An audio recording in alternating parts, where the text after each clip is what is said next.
Hello, hello, ladies. I'm Claire Hughes, an empowerment coach. I'm here to teach women how to break through your fears, change your mindset, set and meet goals, and build your confidence to live as your truest self.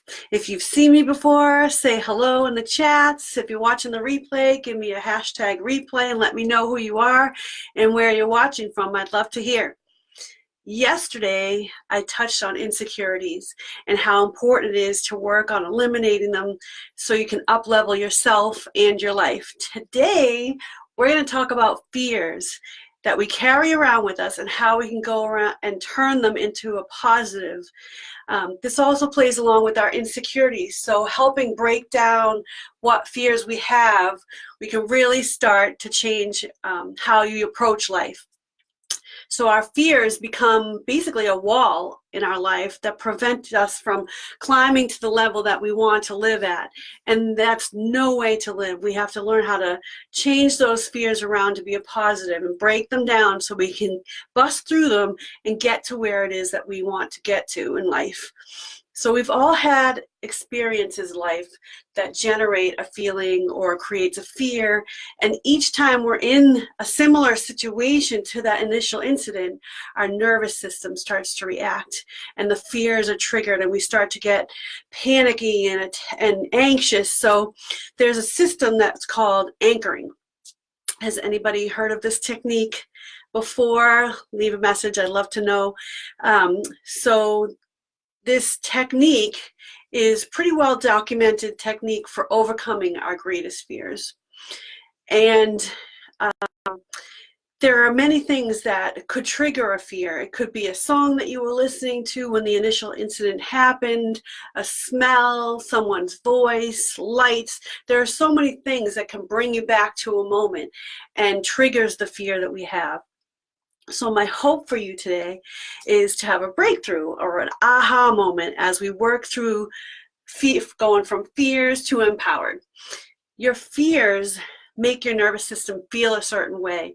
And instead of fear, when a certain situation comes up, we would rather feel confident, calm, inspired, relaxed, self-assured, and happy, all these things instead of the fear. We want to turn it around to be a positive situation in our daily lives.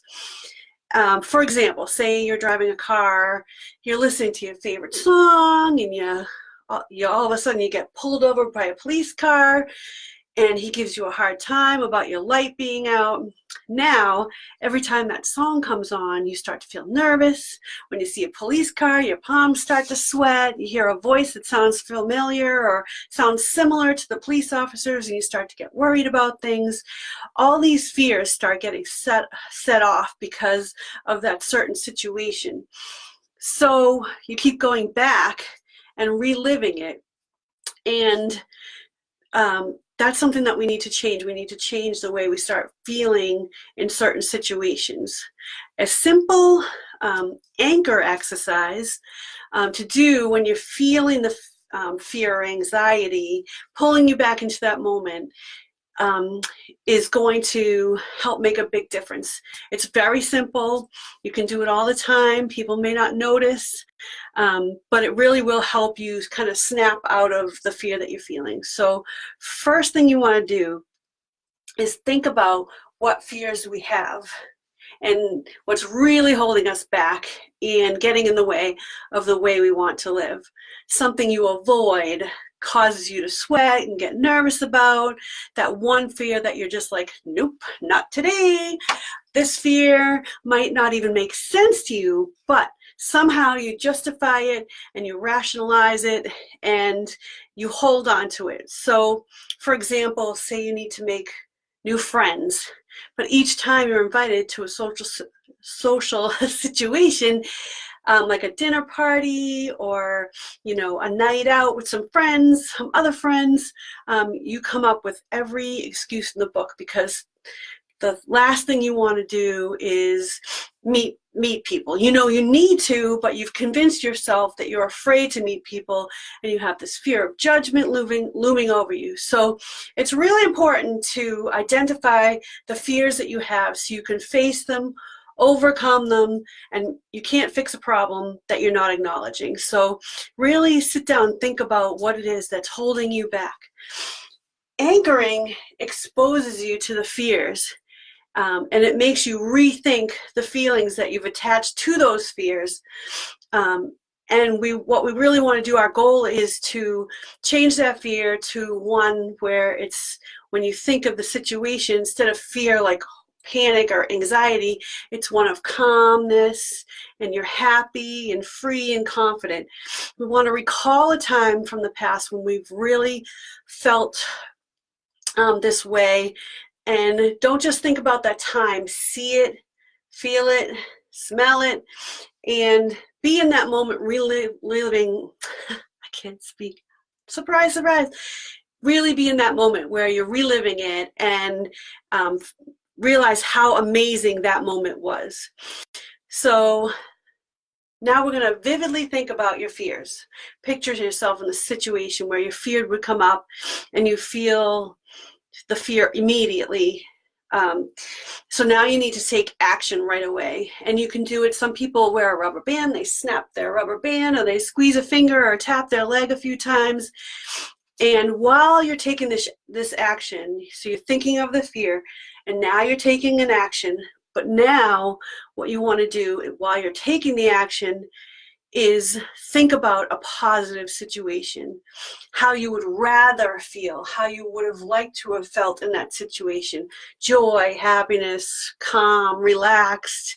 And repeat this exercise a few times a day to turn that dreaded incident of fear and all the fears attached to it to a positive one. So think of the fear, focus on it, take an action. It kind of snaps you. It's a trigger. It triggers you out of that awful feeling, and then you think about a positive. And doing this a few times a day really will help you snap out of that that anxious, fearful moment. The anger comes in when you start to ground it with the positive feelings. So you want to anchor it. And instead of being an anchor that drags you down, it's going to be an anchor that's attached to positive feelings that once was fear-based. So I'm interested, what is the fear that you feel like you need to really work on? I'd love to hear from you, so please leave a comment below. And it's important to invest in yourself, recognize what's holding you back, and really work on it. This exercise does work. Try it a few times, picture the fear, take the action, change the feeling, and eventually when that situation comes up, there's not going to be fear attached to it. It's going to become a positive moment. So I hope that you think about the information I've shared and take massive action to change your life. If you're ready to get started, take time and invest in yourself to build an incredible life. Message me, and let's get started. Thank you for joining me, and I look forward to speaking with you. Have a good night.